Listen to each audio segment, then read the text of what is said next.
วันนี้เรากำลังเดินทางไปที่บ้านพี่อุ้งอิง ไปซอยบุญกฐินเพิ่นครับ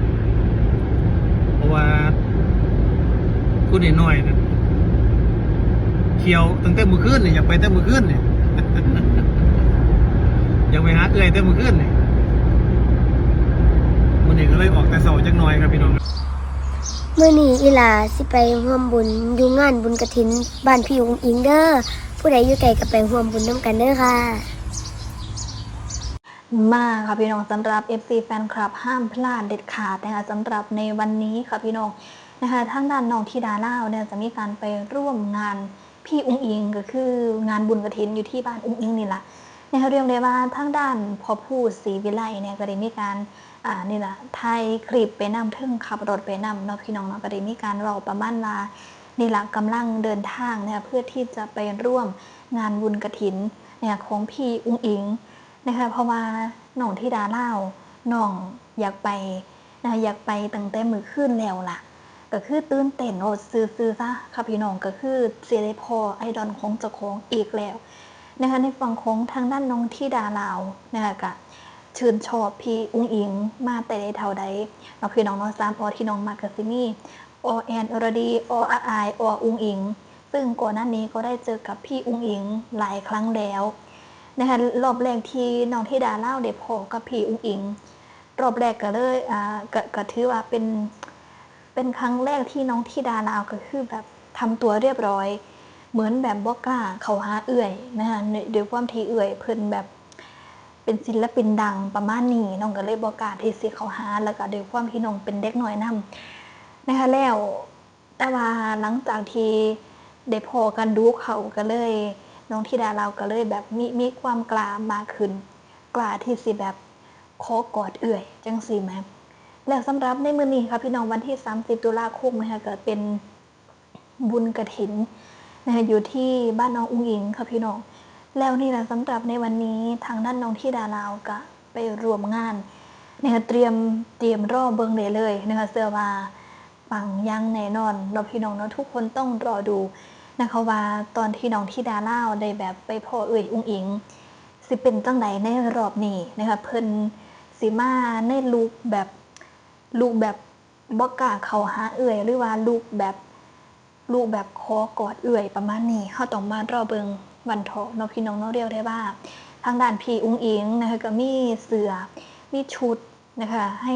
น้องธิดาเล่าหลายชุดมากๆก่อนหน้านี้นะคะแล้วน้องธิดาเล่าก็ได้มีการเอาเสื้อพี่อุ้งอิงนะคะเอาไปใส่หลายเทียแล้วก็ถือว่าน่ารักก็ถือว่าเป็นมิตรภาพที่ดีต่อกันเนาะพี่น้องเนาะแล้วนี่แหละครับพี่น้องหลายคนรอลุ้นรอเบิ่งได้เลยนะคะว่าถ้าน้องธิดาเล่าได้ไปพอกับอุ้งอิงในเทียนี้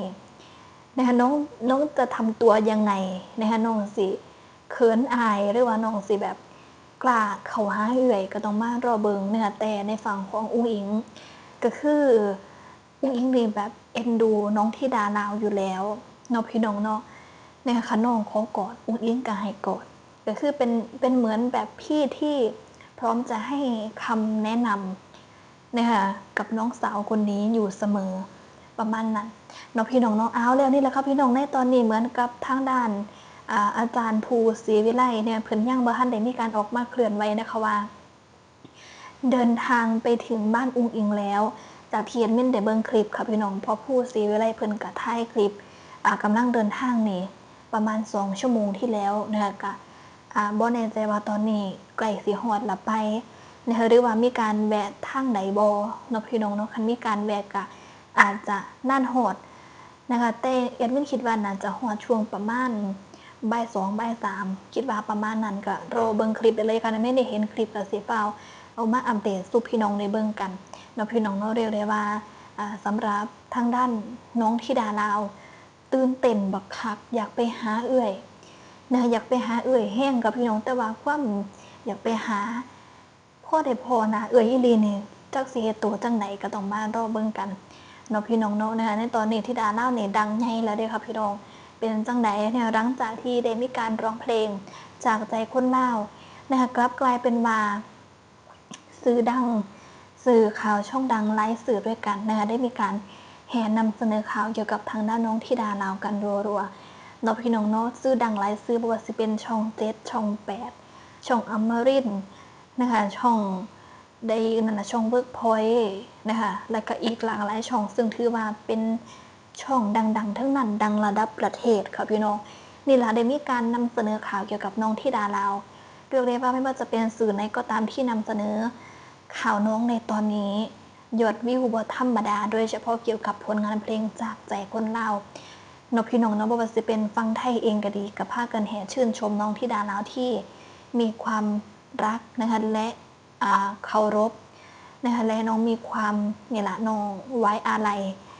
เนาะพี่น้องเนาะแก่แม่ของแผ่นดินนะคะแล้วคนลาวกับภูมิใจในตัวน้องคือกันนะคะที่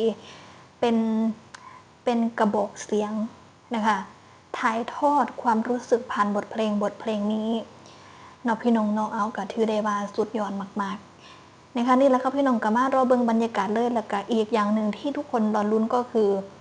ถ้าน้องธิดาลาวได้มีการไปร่วมงานพี่อุ้งอิงน้องสิได้ขึ้นเทิงเวทีบ่อันนี้เป็นอีกแนวหนึ่งที่เฮาต้องลุ้นนะคะแต่เหมือนผู้เพิ่นสิบ่ได้เว้าถึงเรื่องนี้นะคะว่าจะมีการขึ้นเวทีนะคะแต่เหมือนจะมีการไปเบิ่งไปส่งกำลังใจไปร่วมงานบุญซื่อๆหรือว่าจังใดก็ต้องรอติดตามอีกที่หนึ่งเนาะพี่น้องเนาะแต่ว่าขนองธิดาเฮาได้ขึ้นเทิงเวทีอีหลีก็รอรุ่นสำนั้นแหละค่ะพี่น้องก็รอรุ่นเนี่ยก็ถือว่าเป็นการที่ทำให้น้องได้มีคนรู้จักน้องหลายขึ้นเนาะพี่น้องเนาะโอ้ธิดาลาวดังใหญ่เลยเด้ค่ะพี่น้องเชื่อว่าทุกคนต้องรู้จักนะคะต้องรู้จักน้องถึงแม้ว่าสิเป็นเด็กสาวจากเมืองลาวก็ตามนะคะแต่ก็มามีชื่อเสียงในประเทศไทยอายุแค่11ขวบนะคะแต่นำเสียงในถือว่าบ่ธรรมดาเนาะพี่น้องเนาะเฮามารอเบิ่งกันค่ะพี่น้องวินาทีที่น้องธิดาลาวไปฮอดบ้านของพี่อุ้งอิงนะคะน้องธิดาลาวจะทำตัวยังไงก็ด้วยความที่แบบเป็นเด็กหน่อยแล้วบัดที่นี่ไปฮอดบ้านอุ้งอิงมีแต่ผู้หลักผู้ใหญ่เต็มเลยเด้ค่ะพี่น้องก็คิดว่าน้องอาจจะตื่นเต้นละกะบ่กล้าเข้าหายกเว้นแต่อุ้งอิงนะคะสิแบบเอิ้นน้องมาเนาะพี่น้องเนาะก็ต้องว่ารอเบิ่งอีกทีนึงนั่นล่ะว่าสิเป็นจังไดอุ้ยแอดมินอยากเห็นแล้วอยากเบิ่งแล้วบ่แน่ใจว่าตอนนี้ใกล้สิฮอดบ้านน้องคู่แล้วไปเนาะพี่น้องเนาะก็ตามติดตามตอนต่อไปวันเถาะนะคะคันไปฮอดแล้วแอดมินก็สินี่ล่ะอัปเดตคลิปให้พี่น้องได้เบิ่งกันนะคะก็อย่าลืมกดติดตามกดไลค์กดแชร์คลิปนี้นะคะไว้นำแล้วก็คอมเมนต์คลิปนี้นำค่ะพี่น้องเพื่อเป็นการเปิดการมองเห็นเนาะพี่น้องเนาะเอากะบ่มีหยังหลายนะคะรอดูวินาทีนะคะที่ทั้งคู่ได้เจอกันวันเถาะเนาะพี่น้องเนาะก็ตื่นเต้นแทนน้องธิดาลาวนะคะเพิ่นก็ใส่สุดเรียบร้อยน่ารักมากๆเนาะพี่น้องเนาะก็มารอเบิ่งกันนะคะนั่นนะคะพี่น้องสำหรับคลิปนี้ก็ขอจบคลิปไปซ้ำอีกสักก่อนเนาะค่ะก็มาสวัสดีค่ะ